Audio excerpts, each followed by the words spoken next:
Aksi demonstrasi besar-besaran di Sri Lanka menuai sejumlah kontroversi. Misalnya, pengunduran diri Perdana Menteri Sri Lanka Ranil Wickremesinghe dan Presiden Sri Lanka Gotabaya Rajapaksa. Presiden Gotabaya akan mundur pada Rabu 13 Juli 2022. Meski begitu, Gotabaya dikenal sebagai sosok penting di Sri Lanka. Sebelum menjabat sebagai presiden, Gotabaya merupakan seorang perwira militer dan politisi di Sri Lanka.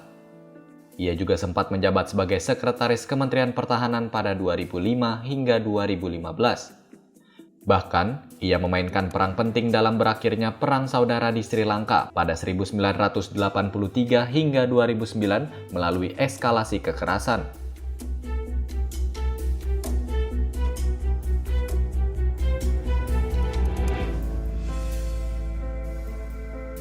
Gotabaya sempat menempuh pendidikan di Sekolah Menengah Ananda College di Colombo, Sri Lanka. Ia juga sempat menjalani pelatihan dan kursus di sejumlah negara, termasuk di India, Pakistan, dan Amerika Serikat. Bahkan, dirinya mendapat gelar master dalam studi pertahanan di Universitas Madras India pada 1983.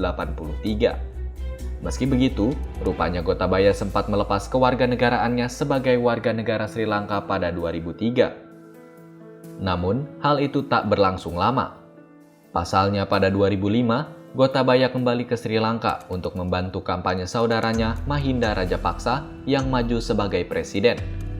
Saat Mahinda terpilih menjadi presiden, Gotabaya pun diangkat menjadi Sekretaris Kementerian Pertahanan.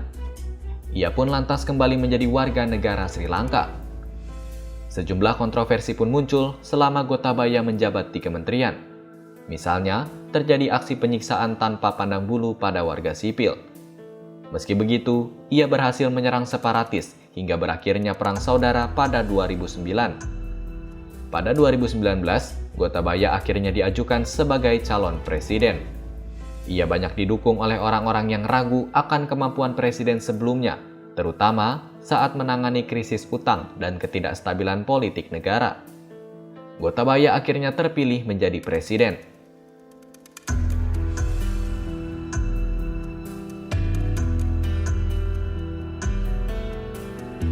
Kepemimpinan Gotabaya berjalan cukup baik saat awal menjabat. Namun pada Mei 2021, ia melarang impor pupuk dan pestisida sintetis, namun dengan hanya sedikit peringatan pada petani. Hasilnya, penurunan tajam dan produksi tanam hingga aturan tersebut dicabut. Apalagi, Gotabaya mengangkat saudara laki-lakinya ke Kementerian Keuangan. Hal ini memicu perdebatan publik. Puncak masalah pun muncul di tahun 2022 saat ekonomi Sri Lanka kian memburuk. Situasi ini juga disebabkan oleh harga bahan bakar global yang naik akibat perang Rusia-Ukraina.